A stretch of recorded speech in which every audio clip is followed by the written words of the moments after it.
Ernest Holmes. Ernest Holmes. Ernest Holmes. The Science of Mind and Spirit. Open at the top. The application is application. That the soul is continuing this path of evolution and transformation. Making the world a better place. Ever open and expansive to new ideas.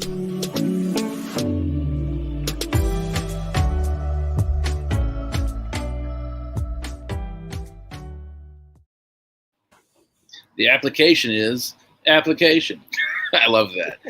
So, welcome to Soul Evolution Collaborative. This is Truth Be Told, our weekly video series, as you have come to love and adore, just as we have. And this month it is Roots. There it is. We are studying, diving into the people who influenced New Thought, who influenced our founder, the founder of Science of Mind, what is now Centers for Spiritual Living. And so that is our culminating topic for this series tonight, is a deep dive into Ernest Holmes. And kind of feels like, what is there to say? Because there's so much to say. We know so much about this teaching. We talk about it all the time. And it's been really fun to see this month the people who influenced him most, who influenced then indirectly us the most, and how that all kind of pans out. So we've had a super amount of fun looking at these influences, looking at how this has changed our lives, and then, of course, tonight looking at how Ernest Holmes came to be the person he is and how he came about synthesizing this philosophy that is now known as Science of Mind. So let's just dive in, because I don't want to give too much away here. This is Truth Be Told. Sit back, relax, and enjoy.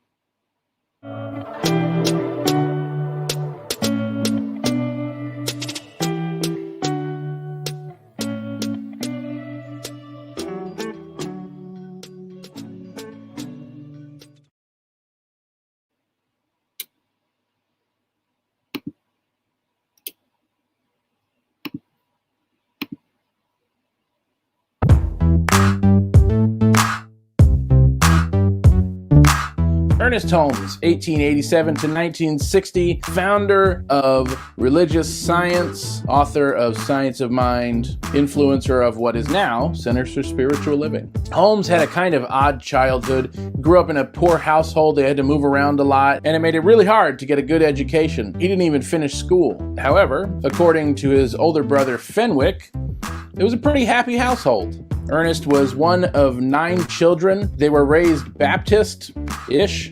Holmes's parents did not believe in hell or damnation, so you didn't hear that talked around the household. And in fact, they actually believed in questioning just about everything. In Fenwick's biography on Ernest, he says that there were 3 books that you could always find in this household: the Bible, the story of the Bible, and natural law in the spiritual world.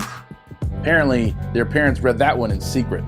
Holmes grew up in Maine, in small towns in and around the area of Lincoln. Eventually, Holmes takes a trip to see his brother out in California. Holmes never came back, spent the rest of his life there. Despite not having finished school, somehow he was let into college. He stayed for a little bit and then dropped out. Definitely wasn't for him. However, Holmes needed a job. Not liking most of the work he finds, he finally lands a job as a playground director for the city of Venice, which apparently he liked a lot. During this same time, Ernest starts helping his brother Fenwick, a congregational minister, with his church. Shortly after, in 1917, the 2 brothers joined forces and formed the Metaphysical Institute. Despite the shortcomings in his formal education, Holmes was always learning. And it seems all of this was his desire to better understand the nature of the world that we live in. Finally, he synthesized his beliefs in his cornerstone writing, The Science of Mind and Spirit. However, his philosophy, his beliefs continued to evolve. For quite a while, Holmes's friends insisted that Holmes formalize his philosophy in some sort of organization. However, Holmes continued to resist, thinking it would limit his independence as a teacher. But they finally won him over, and in 1927 they formed the Institute of Religious Science and Philosophy. Interestingly enough, It was reported years later that Holmes admitted to distrusting organizations and resisted, but eventually just succumbed to the pressure of his friends. So you'd think, being in New Thought and all, that it was all just rainbows and flowers after that. But it gets kind of muddy. Through the success of many of Holmes' students, as well as the formation of the Association of Religious Science Ministers, a new organization came into being, the International Association of Religious Science Churches. Gotta love these long names. At some point, this organization, or part of it, decided to reform as the Church of Religious Science. Apparently, that really pissed off a whole bunch of people in the International Association of Religious Science Churches. The groups, whatever, split, and it became this whole big thing for a long time, and the details are really not clear, and I don't know that anyone really knows what happened. In fact, there's not even a clear date of when it happened. The 1950s-ish. Anyway, eventually these two groups become United Churches of Religious Science and Religious Science International. And after more than 50 years, in 2011, these groups merged back together as what is now known as the Centers for Spiritual Living. As far as the primary teachings of Holmes, world peace. It's pretty simple. Holmes felt really strongly that we free ourselves from the ignorance and misuse of natural and universal laws around us. There's a whole lot more to it than that, way more than we can get into here, but it's what we're talking about literally every week.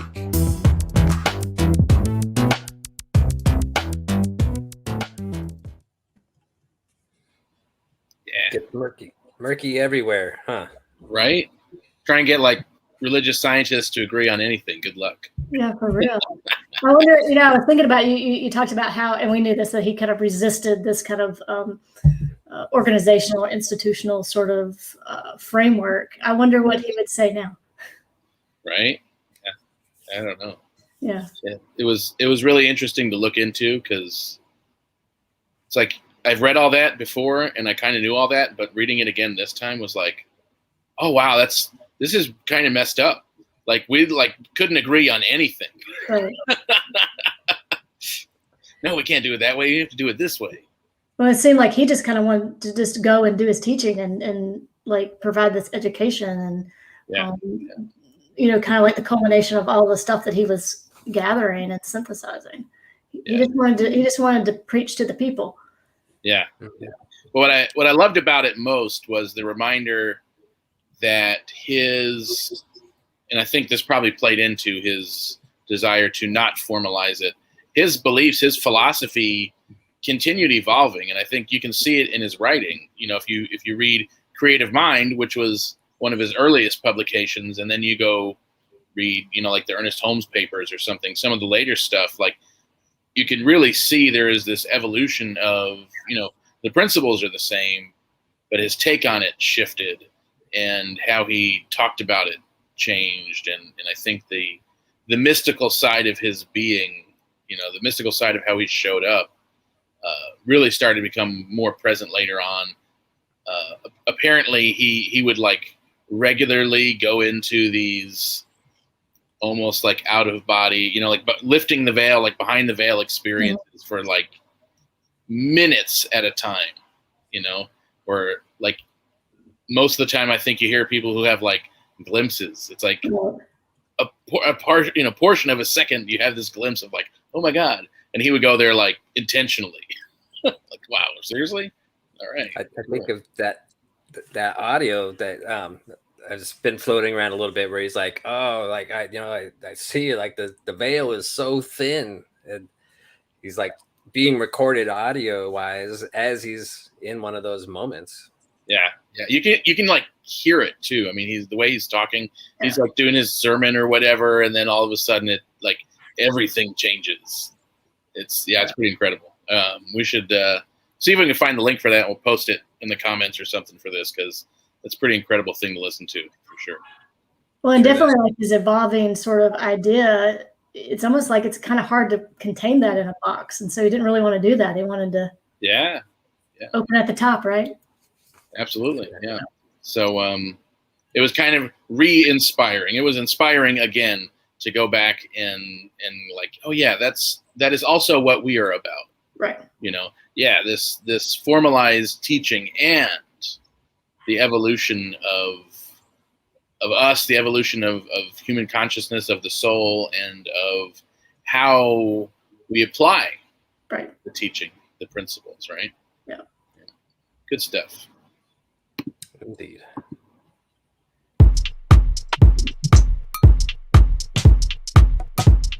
Keeping it real with Ernest Holmes. Or maybe I should say making it real, because that's really what we're here to do. It's our job to do this. Now, this is the end. It's the final week of the Roots There It Is. And my job has been to come up with practical application from each of these teachers. So my application today on this episode for Ernest Holmes, the application is application. We have to apply this. That's the important thing. All these teachings, they're wonderful. All these practices are wonderful, but sometimes we get trapped in a process of collecting all these rituals or spiritual practices, and we don't ever put them to use, or we do it sporadically without intense focus. So that's my thing. Right now, I'm going to read from The Science of Mind. I think this might be the most profound page in there. It is on page 423. This is Ernest Holmes right here in his own words. Final conclusion. In conclusion, what the world needs is spiritual conviction, followed by spiritual experience. That's it right there, spiritual experience. I would rather see a student of this science prove its principle than to have them repeat all the words of wisdom that have ever been uttered. It is far easier to teach the truth than it is to practice it. But the practice of truth is personal to each, and in the long run, no one can live our life for us. To each is given what they need, and the gifts of heaven come alike to all. How we shall use these gifts is all that matters. To hold one's thought steadfastly to the constructive, so that which endures, and to the truth, may not be easy in a rapidly changing world. But to the one who makes this attempt, much is guaranteed. There's your personal incentive. In the final paragraph, the essence of spiritual mind healing and of all true religious philosophy is an inner realization of the presence of perfection within and around about. It is the hope of heaven, the voice of God proclaiming, I am that which thou art. Thou art that which I am. So right there, we have to put this into application. So real quick recap. The first week we did Emerson. We did the practice of a barrage of gratitude. This is to lift you up when you're feeling down, or to keep you up when everything's going well. This is where you go in, you take a breath, you kind of just shift your awareness and consciousness a little bit, and then flood your mind with gratitude for all the things you can think of, all the people, all the animals, all the seemingly little things that are actually pretty amazing. And that's a good shift for you.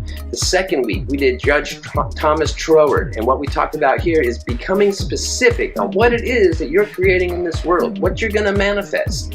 Write it out.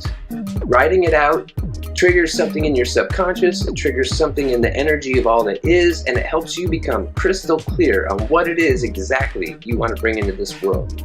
And then last week, the third week of Emma Curtis Hopkins, we did countering what we take in, keeping that balance. So as you are sometimes bombarded in this world with negative, fearful information, or if you find yourself having animosity, thoughts of ill will towards another, regrets, resentments, if you find yourself taking in any of those things, counterbalance them with the opposite. If you take in the bad news, take in some good news. If you find yourself with those resentful thoughts, do the barrage of gratitude. That's a great way to balance it. All these practices, I promise you, if you put them to use in your life, you will see something shift. It's a powerful practice, but we have to apply it. So, application, application, application. Ernest Holmes, thank you for all your teachings. Thank you to the Roots that made all those teachings possible. And thank you to everybody out there in the world making the world a better place. It comes from taking action, and you right now watching this video is part of that action. So thank you. Keep it up, and have a better day. Make the world a better place. And just enjoy the ride.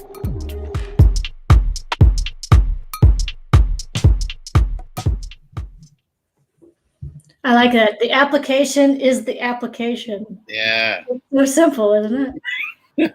It's like we spend all this time in classes and spiritual practice and things like that, but actually applying those things that we learn. That's, man, why didn't I think of that?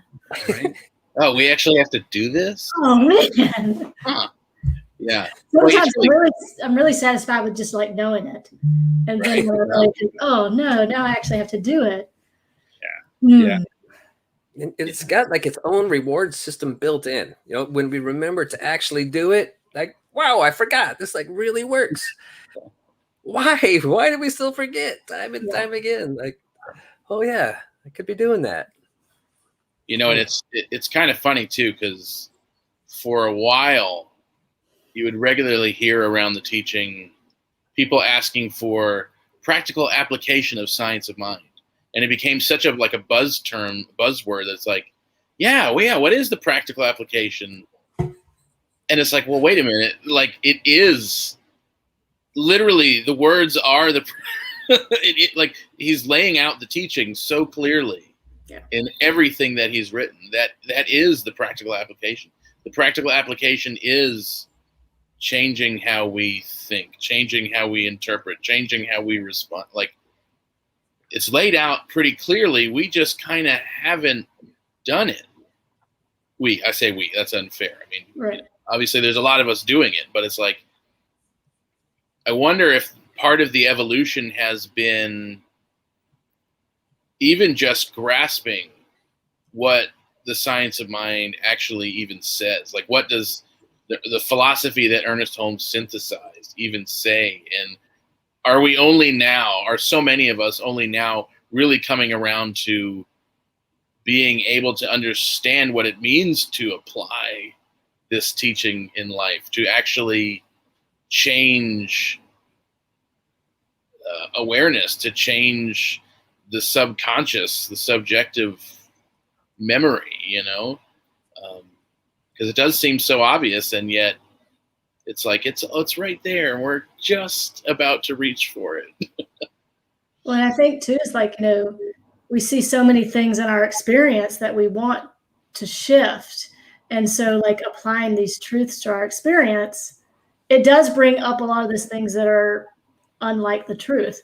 And so that is our opportunity when we actually apply these principles to our lives, then it will bring into our experience all those things that need to be healed, all those things underneath. And so when we hold it up to that truth, they rise up, and then we can say, oh, okay. And then kind of, and continually like scraping off the top, continually, as those things come up, applying the truth, these principles to those things. And I think that's like where the greatest shift happens. Like holding it, like we talked about last week, holding up the light of the truth, and melting away the glue that is sticking us in our old beliefs and patterns and things. What kept coming up for me when Reverend Dan was speaking, saying, change your changer. And it was, that saying that we hear so often in, Centers for Spiritual Living is, change your thinking, change your life. But for a newcomer or, somebody that's never looked at their thinking, that, it takes some hows. Like, one, you got to become aware of your thinking. It's so automatic. It's just part of who you are. And if you've been doing that for 20, 30, 50, 60 years, I mean, it's quite amazing. And so that's where like a practice of meditation comes in, to become aware of the thoughts that do pop in your head, and then to learn how, that little voice that's maybe been sabotaging you forever, telling you that you're less than. So it's one, before you can change your thinking, you have to become aware that you are thinking. Yeah, for sure. Well, and I think too, there is an evolution of the teaching, like of how it is taught, of how science of mind is taught. And I think we were for a long time at a point where it was really easy to teach like science of mind light. How do you teach science of mind to someone who is new to science of mind? And I think the result of that has been a science of mind light understanding of universal principles. And so there is maybe not as much depth of practicality in that surface level thinking of, oh, I can just change a thought. I'll just have a thought and poof, the whole world should change because I had this thought. It's like, well, there's a little more to it than that. And I think we're coming around to seeing and understanding in a broader sense this lifestyle shift rather than like the next magic pill or like whatever, right? Like so much we've seen the new thought trend be, take this next class, take this next workshop, and those things are great, but there's never a magic fix. There's no like one thing. You're not going to take the next workshop and all of a sudden your whole life unfolds differently. It's still going to unfold based on patterns and thought processes and, your system of thinking. We've talked about that. It's, change your system of thinking, change your life, not just change a thought, change your life. Right. So I think we're starting to see that unfold differently, or I hope, or I'm in a bubble again and people around me are at least doing it. And, all right. Maybe we should change that. Change your system of thinking, change your life. Because that's the essence of it. Yeah. That's an easier pill to swallow, I think. Yeah. Makes more sense. Yes, for sure. The process. Why does it keep doing that? I don't know. In and out. Yeah, cool. Hello. So we're not done yet. So just a little bit of break just to plug some of the amazing ways that you can get involved in Soul Evolution Collaborative. So, of course, we have our Truth Be Told, which you are watching right now, and we appreciate that. And that's on Tuesdays at 7. On Wednesdays, we have our Unwind Wednesdays with our lovely Chris LaHouf, who leads us in amazing meditation, really focused on the theme of the week and some really practical ways to infuse these principles in your meditative practice. And then Thursdays at 7 is The Gathering. Now, this is our small group discussion of our themes for the week. And this has been an absolutely amazing way to connect not only with the themes on a deeper level, but with each other. And every Thursday, without a doubt, I walk away thinking, oh my goodness, just such a deep awareness, deep connection, deep love of these principles. And it's just an amazing time. And we would love for anyone and everyone to join us. So to get connected with all these many events, visit our website at soulevolutioncollaborative.org. You can find the sign up for any of these events and you'll get the links for those. Also, check out some of our videos online. We have some stuff kind of like the basics of what we believe, and also a little snippet of this thing called You, which is written by Dr. Ernest Holmes. And so stay tuned. We've got some new and exciting things right on the horizon. All right, let's get back to it.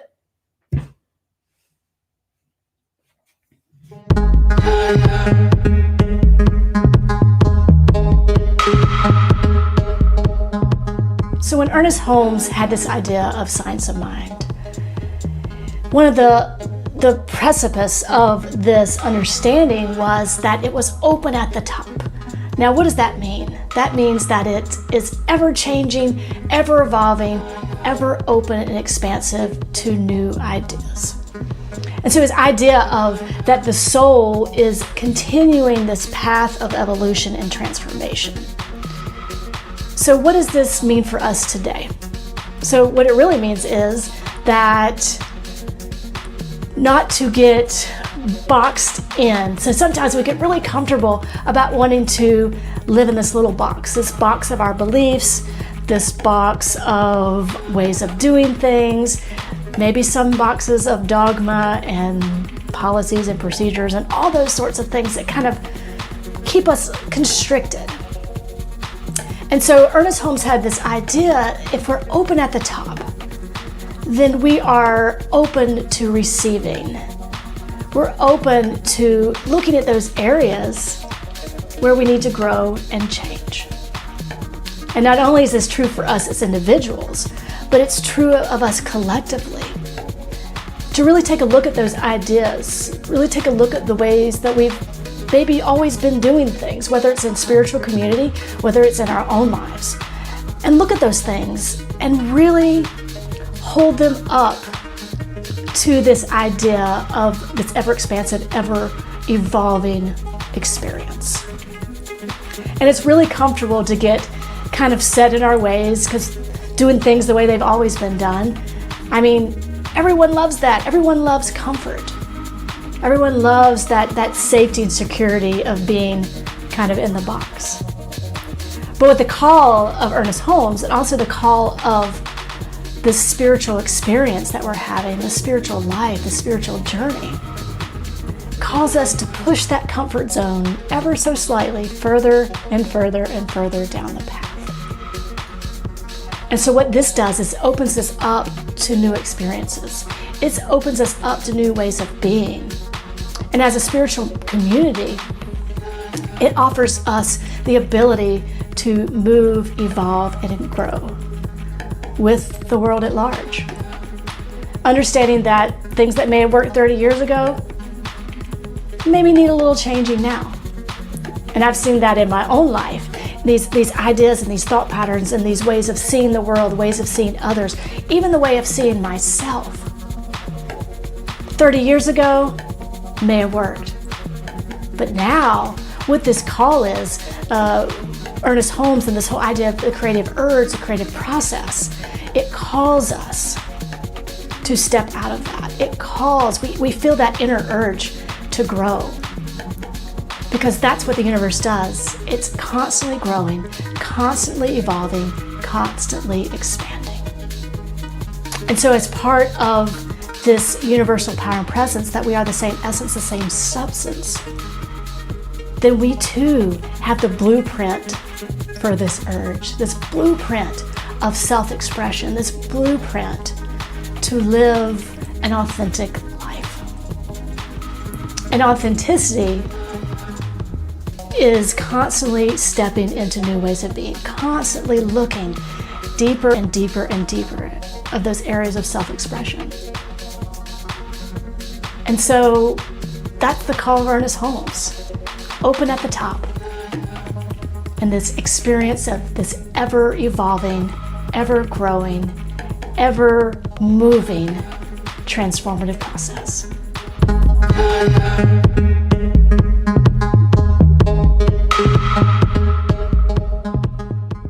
Yep. Open at the top. I don't think I've ever heard open at the top in the same discussion as the idea of resisting the uncomfortable. Like, yeah, being open at the top is going to mean that shit's going to get uncomfortable. Right. That's okay. You actually kind of want that. You actually kind of want that, because I think, well, if our goal is to really step in to these new ways of expression, this authenticity, then yeah, it's a little uncomfortable when we kind of take that lid off and kind of like creep around and see what's outside the box, Yeah. But you can't do it otherwise. It's impossible. You can't. It's hard to be authentic in a box. Mm-hmm. Yeah. And again, that authenticity really ties into the vulnerability as well. Like, to be your authentic self means maybe somebody out there is not going to like your authentic self. And for some people, that's too much, too much fear. So I'm just going to stay back and not show my authentic self. I'm just going to continue to show up as what they have already said that, they're okay with. And what a small and, sad way to live, to never be able to express what's inside you, which you want to. Yeah.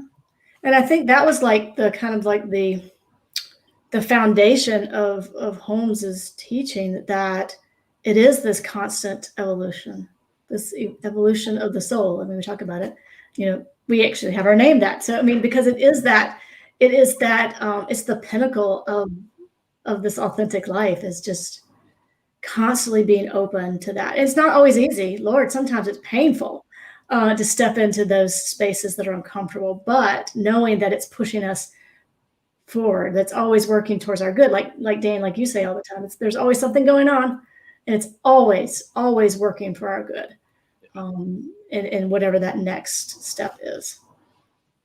Yeah, it's interesting. It brings to mind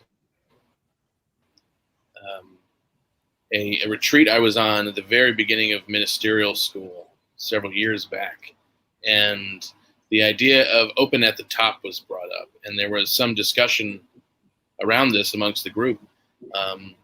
And a very wise minister reminded us when the discussion started to go a little askew that it is open at the top and not at the sides. And it was really profound at the time. And it was one of those things where you felt it, and yet it was like, actually, I'm not even really sure what that means. And so it's something I thought about a lot since, like a lot.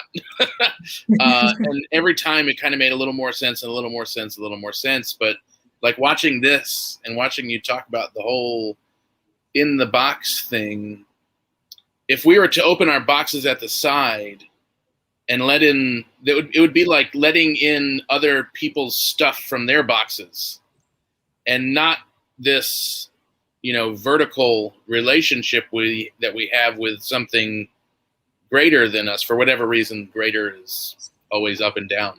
Yeah, right.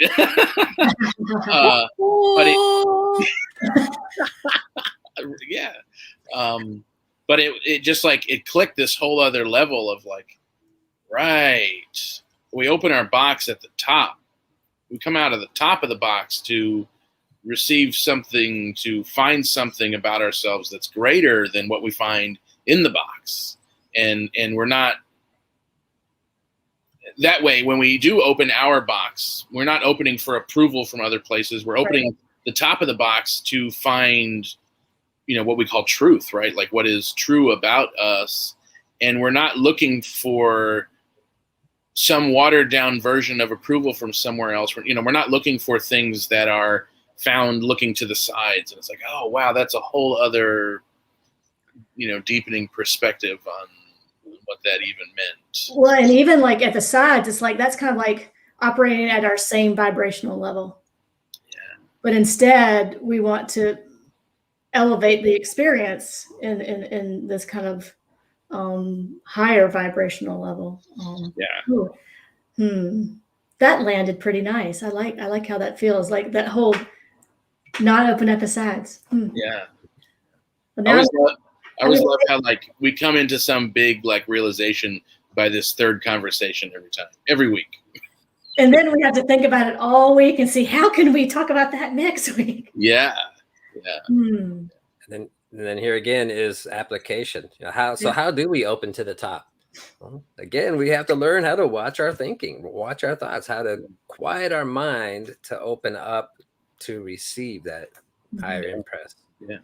And I think being very intentional about the things that we allow in, the things that, whether it's, just things that we allow in our experience, whether it's relationships or scenarios or situations that are not beneficial to us. Maybe they no longer serve us. And so being able to kind of not allow those things in too, and really being very intentional about that openness. Yeah. And it's interesting because we're like going back to what we were saying before, that idea itself is the practical application. Yeah.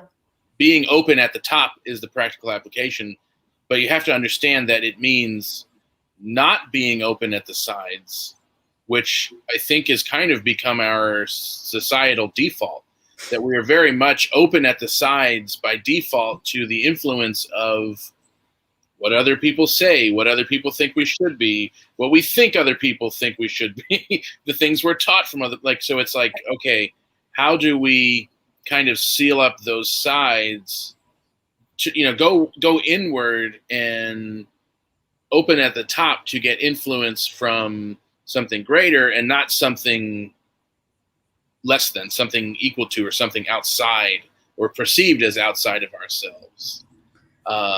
And so that, again, like that is the practical application. Yeah. And I think it's an interesting directive, not only on an individual level, but if you're talking about collectively, or you're talking about specifically like spiritual communities, it is so easy to get boxed in to how we've done things or how we did things 30 years ago. I mean, and so always taking a look, always just like, what areas can we move forward? What areas can we bring this teaching or bring this philosophy? What new areas, what new ways, what new avenues, what new platforms? I mean, all those things, it all ties in to, and we're in a really unique space and time where there's so many things available, so many opportunities.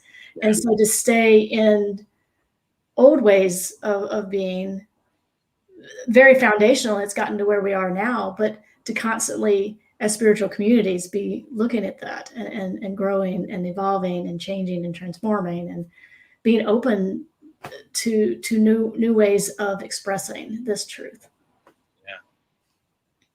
Yeah. Good stuff.